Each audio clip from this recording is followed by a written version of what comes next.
Hey everybody, it's the professor joining you once again. Um, in the news lately has been stories about, I won't use his name because I don't want to get this pulled down, but the Hogglet, Boss Hogg, and why the Hogglet can't get into college. This is on the heels of controversy with a news personality who dared to criticize Boss Hogg, and the Hogglet went after their advertisers. And given that I know a thing or two about universities, I thought I would chime in.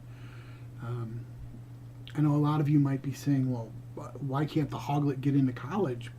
Shouldn't he be a darling of the lefty college establishment? And that does seem rather obvious on the surface. You'd think, some colleges would be lining up to admit this kid, the Boss Hogg. But I want to talk about some reasons why not. And the first, and perhaps the most obvious, is maybe he's just not good enough. Maybe he's not hitting their admission criteria. After all, this kid hasn't been in school for, a month and a half. We don't even know if he's going to pass his classes or graduate. Of course, his school's probably going to push him through. That's a different matter. But prior to this, we don't know what his grades are. We don't know if he's hit whatever the requirements are. Maybe he's just a knucklehead. But we also live in a post-Evergreen, post-University of Missouri, post-Wilfrid Laurier world. And while they don't like to admit it, university presidents, admission directors, and deans know that the old axiom, cash rules everything around me, is true, more so than ever before. And in a post-Evergreen world, a lot of universities can't afford the negative attention. We can easily look up things online like declining enrollment at the University of Missouri.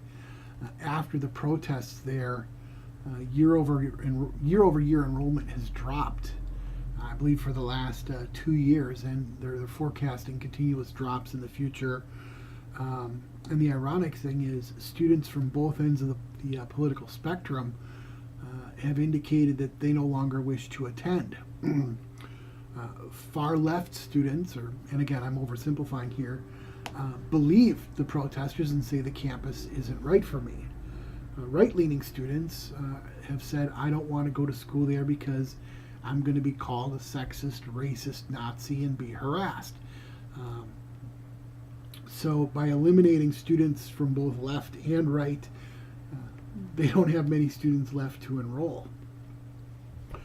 On top of it, they can't afford the negative attention. Negative press means negative dollars. And if we're really getting down to it here, administrators are fearful for their jobs. Controversy almost always leads to a resignation. And if you're a campus president with a nice six-figure salary and benefits, if you're a dean or an admissions coordinator, you're probably making a real nice salary as well, probably living in a real nice town. College towns tend to be pretty nice. You don't want to have to step down over some manufactured controversy. You don't want to lose your job. Now we can really get into it. A student like the Hogglet, like the Boss Hogg, could potentially alienate alums. Just this week, I got fundraising emails from my undergraduate and graduate universities. They're always looking for money, and they're always talking about decreased funding and state government intervention and federal government intervention. There's no money for anything. Well, there's always money for administrators, but I digress. The Hogglet didn't get admitted to Berkeley. At least I believe that was one of them, University of California. And you would think, well, Berkeley, that's about as far left as it gets. True, but universities like Berkeley depend on their alumni for donations and scholarships and buildings, and they can't afford to upset their high dollar donors, who some of them might be successful business people and might have right-leaning political tendencies. They're afraid if they admit this kid, especially if there's a perceived bias, if he doesn't meet the qualifications, or if they admit him over other more qualified students, there's going to be hell to pay with the alumni. We won't even get into the lawsuits. There's been news around the country about schools such as Berkeley accepting less qualified candidates and keeping out Asians, for example. There's been lawsuits lately. And then finally, the last reason, and it's not just about money. It's not just about donors. It's not just about negative publicity. The kid might not be worth the trouble.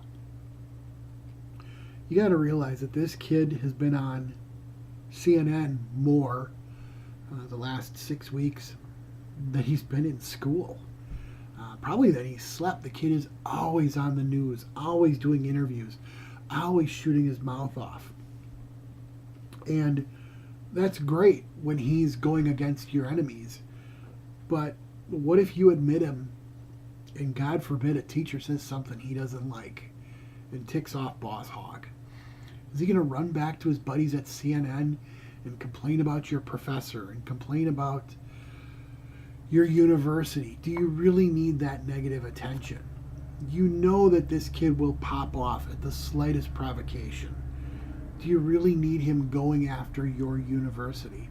God forbid a professor says no to the kid, or maybe a professor disagrees with him politically. Maybe a poli-sci professor challenges the kid and says, you wanting to repeal the Second Amendment maybe isn't such a good idea, and here's why. And a university just doesn't want to deal with that. There's also the fact that, maybe some of these universities value their instructors, their employees, and maybe they just don't want to put their people through this nonsense. Because if this kid comes in and you don't have withdrawals and a drop in enrollment, which would be a miracle, and if none of the alumni pull their funds, and if nobody's forced to resign, even if you avoid all these negative consequences, there's still the fear. The kid's got CNN on speed dial, and you don't want your university to be the next one in the crosshairs. Because even if everything is going right today, you can't predict what he's going to do tomorrow. And this just doesn't just go for the Hogglet, although he's the most visible.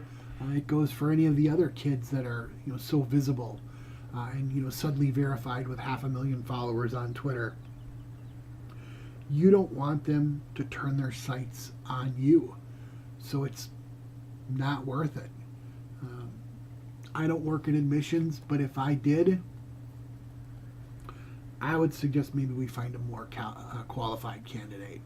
And if we can't find a more qualified candidate, maybe we look at a lower risk candidate. And I suppose that brings up one additional improvised point here is, let's say you admit the kid. Retention, persistence is a big motivating factor. I've talked about that in the past. Is there any guarantee this kid's going to stick in school? Or is he going to find the next big cause and, decide he likes being on CNN and quit coming to class, and all of a sudden you're taking another hit on your retention metrics? And again, right now retention is king in the colleges. So at the end of the day, if I was sitting on an admissions committee and his folder came up, I'd pass. Sorry guys, there's just too many negatives. I can't make a case to admit this kid. Let him go do his thing, but especially if you're a smaller university, it's not worth the hassle. You don't have the personnel to deal with the media circus that this kid brings, or any of them for that matter. Again, so if it were up to me, it's a hard pass. If you got questions, you guys know how to get a hold of me. Hit me up on the old Twitter, or reply to the video, whatever you think. I'm curious to know what you guys think. So have a good one. Bye.